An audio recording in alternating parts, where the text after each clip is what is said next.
Guys, dito kami ngayon ng asawa ko guys sa Tagaytay Wind Residence. Grabe guys, ano ngayon? 8 PM, wala nang makita, para na kami nasa bahay. Wala, grabe yung hangin at saka lamig. Grabe. Ayun, hinahangin na siya. Tingnan nyo guys, wala nang makita sa wala nang makita sa daan.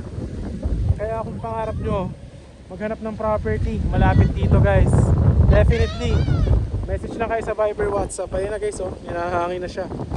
Grabe yung tibay ng ano na yun, ng payong na yan. Yan guys, so yun guys, kung naghanap kayo ng mga lupa sa Tagaytay or house and lot, check nyo yung mga videos natin here sa YouTube. For sure may papasok sa budget nyo. Kung kikita Tagaytay, Mendez or Amadeo, lower ng mga at least 40% compared sa Tagaytay. Pag gusto nyo naman Tagaytay talaga, meron naman tayo nasa mga 8 million house and lot. Tapos yun, package na yun, all in. Kung gusto nyo 10 million, meron din 15, 20 yan. Pagka lupa lang, mga Mendez, meron din.